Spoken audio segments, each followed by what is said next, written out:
We have Kingdom Hearts themed card games, Kingdom Hearts themed board games, and even Kingdom Hearts themed ramen noodles, so why not Kingdom Hearts themed Othello?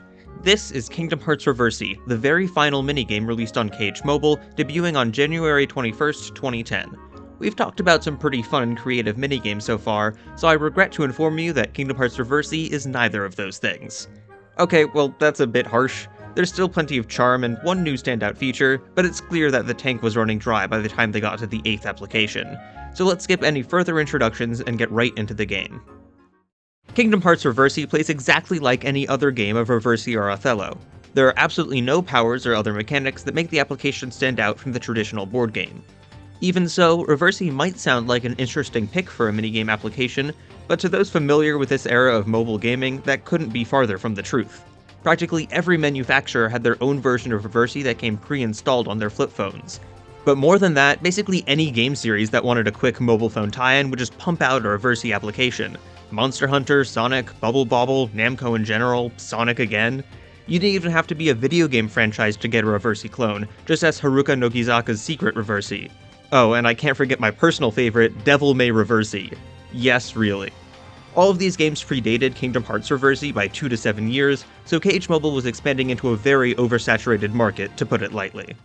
So the gameplay. You place down colored stones in an attempt to control the board, just like the board game. The only additional control you have over KH Reversi is the difficulty of the CPU.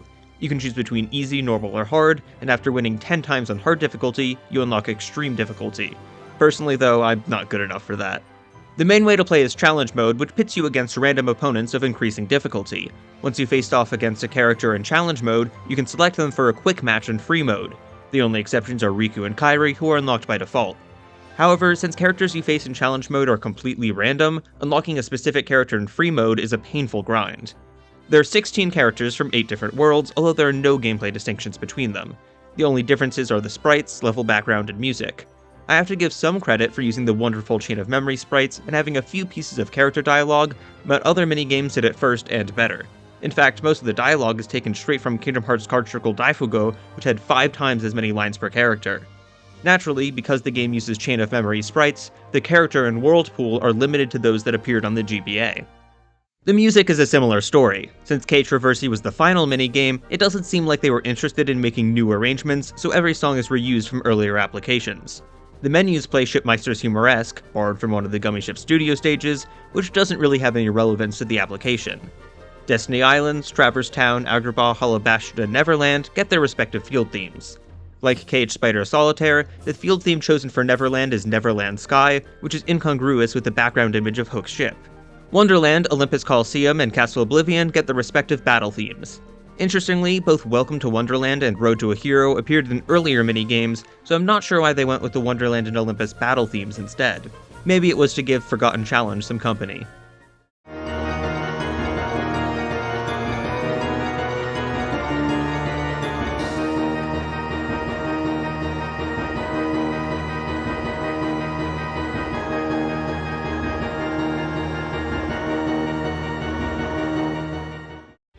If it wasn't clear by how quickly I went through the first half of the video, this game has very little to offer.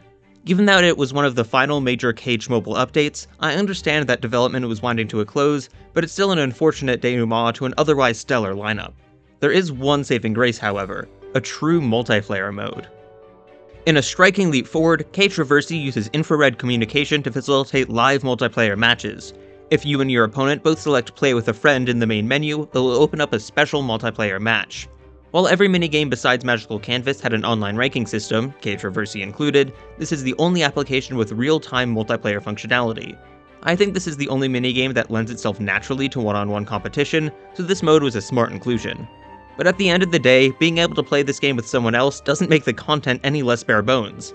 Personally, I don't think it's enough to justify paying a subscription fee, especially when you both had single-player Reversi for free on your cell phone, but I suppose it's a nice little treat for those who stuck with KH Mobile all the way. Wow, can you believe it? We're at the tier list part of the video already. Despite my general apathy for KH Reversi, this is still a solid application that was made with care, and it's leagues ahead of spin-offs like Magical Puzzle Clash. But in the context of KH Mobile, I have to put KH Reversi firmly at the bottom of the tier list. In fact, I'm gonna promote KH Spider Solitaire to B tier because it's a treasure trove of content compared to this nothing burger.